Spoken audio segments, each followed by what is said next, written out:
जय भोलेनाथ। आप सभी का हमारे YouTube चैनल पर हार्दिक स्वागत है।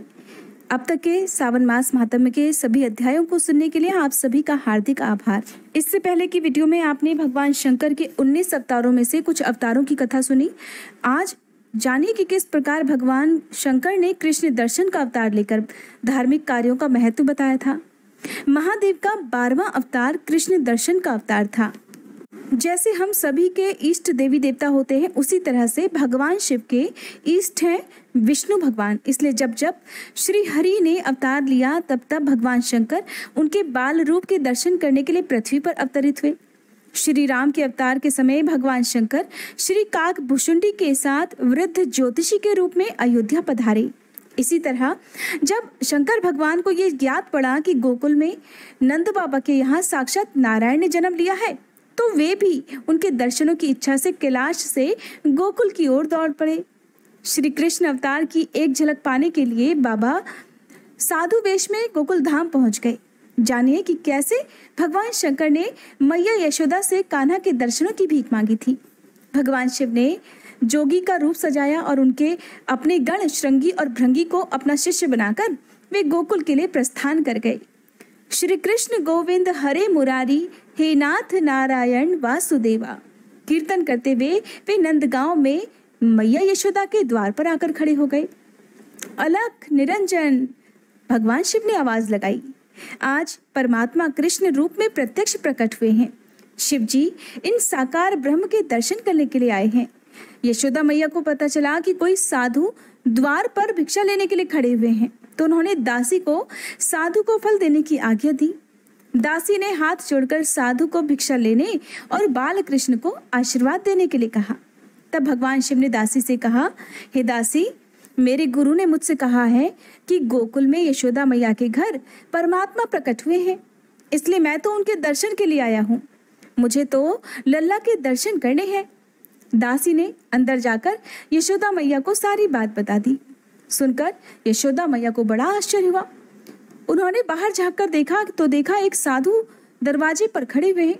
उन्होंने बागंबर धारण किया हुआ है, गले में सर्प है, भव्य जटा है और हाथों में त्रिशूल है।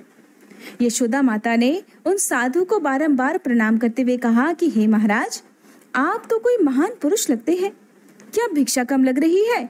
आप मांगिए तो सही, मैं आपको वही दूंगी, पर मैं लल्ला को बाहर नहीं लाऊंगी। बहुत मनौतियां मांगी हैं, तब कहीं जाकर इस बुढ़ापे में मुझे ये पुत्र प्राप्त हुआ है, और ये तो मुझे अपनी जान से भी प्यारा है।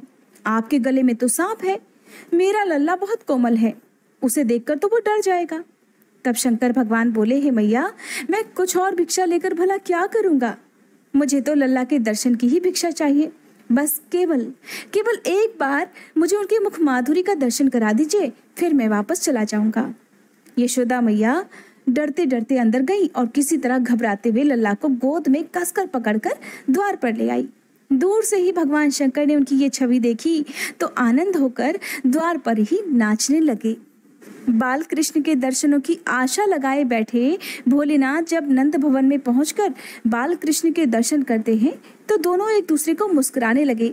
तभी से कहा जाता है कि भगवान शिव का एक नाम आशेश्वर महादेव भी है और नंदगांव से 2 किलोमीटर की दूरी पर आशेश्वर महादेव का मंदिर है।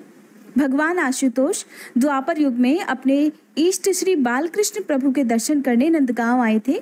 तब यहाँ इसी वन के कुंड में पास में ही धूनी रमाकर भगवान कृष्ण के दर्शन की आशा में बैठकर तप करने लगे। भगवान शंकर की जब आशा पूरी हुई तभी उन्हें बालकृष्ण प्रभु के दर्शन मैया यशोदा ने करवाए थे, और तभी से इस वन का नाम आशेश्वर वन, कुंड का नाम आशेश्वर कुंड और भगवान शंकर के शिवलिंग का नाम यहाँ पर आशेश्वर महादेव पड़ गया। कहते हैं कि यहाँ पर आने वाला भक्त जिस भी मनोकामना पूर्ति के लिए आता है उसकी वो मुराद जल्दी पूरी होती है। भगवान शंकर का अगला अवतार है अवधूत अवतार, जिन्हें अवधूतेश्वर अवतार के नाम से भी जाना जाता है। और भगवान के इस अवतार की कथा का वर्णन स्वयं नंदीश्वर ने सनत कुमार जी से किया था। नंदीश्वर कहते हैं कि हे सनत कुमार, अब परमेश्वर शिव के अवधूतेश्वर नामक अवतार का वर्णन भी सुनो, जिसने देवराज इंद्र के घमंड को चूर चूर कर दिया था। बहुत पहले की बात है।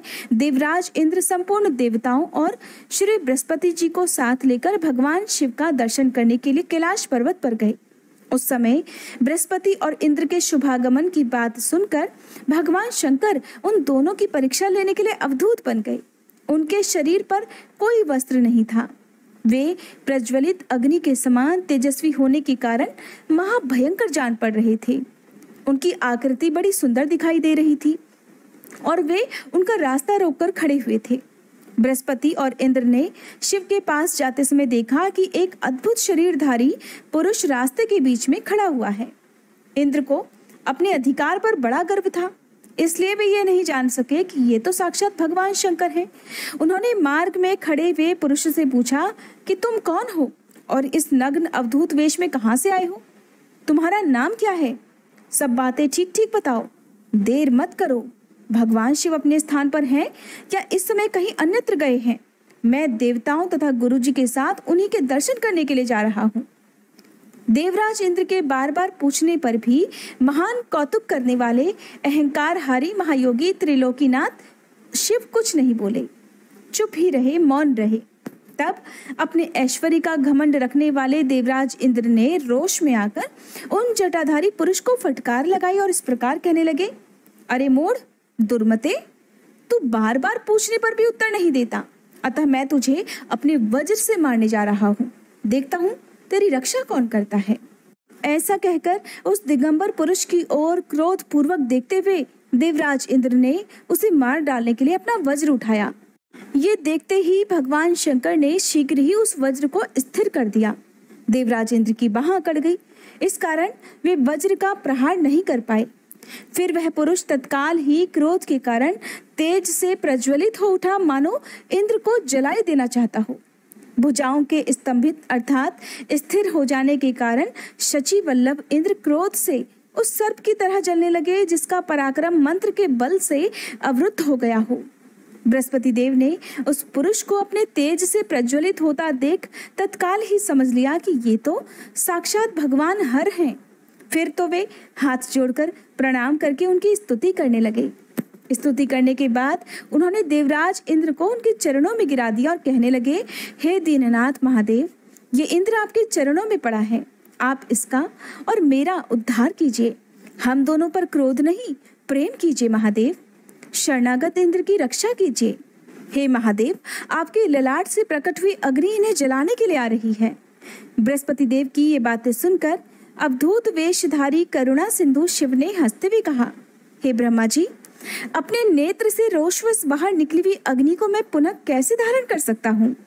क्या सर्प अपनी छोड़ी हुई केचली को फिर से ग्रहण करता है? सुनकर बृहस्पति देव बोले, हे देव, हे भगवान, भक्त तो सदा ही कृपा के पात्र होते हैं। आप अपने भक्त वत्सल नाम को चरितार्थ कीजिए और इस भयंकर तेज को कहीं अन्यत्र डाल दीजिए। तब महादेव कहने लगे, हे देवगुरु, मैं तुम पर प्रसन्न हूँ, इसलिए उत्तम वर देता हूँ। देवराज इंद्र को जीवन दान देने के कारण आज से तुम्हारा एक नाम जीव भी होगा। मेरे ललाटवर्ती नेत्र से जो ये अग्नि प्रकट हुई है, इसे देवता नहीं सहन कर सकते, इसलिए इसको मैं बहुत दूर छोड़ूंगा, जिससे ये इंद्र को पीड़ा ना दे सके। ऐसा कहकर अपने तेज स्वरूप उस अद्भुत अग्नि को हाथ में लेकर भगवान शिव ने क्षीर सागर में फेंक दिया। वहां फेंके जाते ही भगवान शिव का वह तेज तत्काल एक बालक के रूप में परिणत हो गया, जो सिंधु पुत्र जलंधर नाम से विख्यात हुआ। फिर देवताओं की प्रार्थना से ही भगवान शिव ने असुरों के स्वामी जलंधर का वध किया था। अवधूत रूप से ऐसी सुंदर लीला करके लोक कल्याणकारी शंकर वहां से अंतर्ध्यान हो गए। फिर सभी देवता अत्यंत निर्भय और सुखी हो गए। देवराज इंद्र और बृहस्पति देव भी उस भय से मुक्त होकर उत्तम सुख के भागी हुए। जिसके लिए उनका आना हुआ था, वे भगवान शिव का दर्शन पाकर कृतार्थ हो गए। देवराज इंद्र और बृहस्पति देव प्रसन्नता पूर्वक अपने अपने स्थान को चले गए। नंदीश्वर कहते हैं, हे सनत कुमार, इस प्रकार मैंने तुमसे महादेव के अवधूतेश्वर अवतार का वर्णन किया है, जो दुष्टों को दंड और भक्तों को परम आनंद प्रदान करने वाला है। ये दिव्य आख्यान पाप का निवारण करके यश, स्वर्ग, भोग, मोक्ष तथा संपूर्ण मनोवांछित फलों की प्राप्ति कराने वाला हो। जो हर दिन नियम से भगवान शंकर के इन अवतारों की कथा सुनता है, वह इस लोक में सभी सुखों को भोगकर अंत में शिवलोक को जाता है।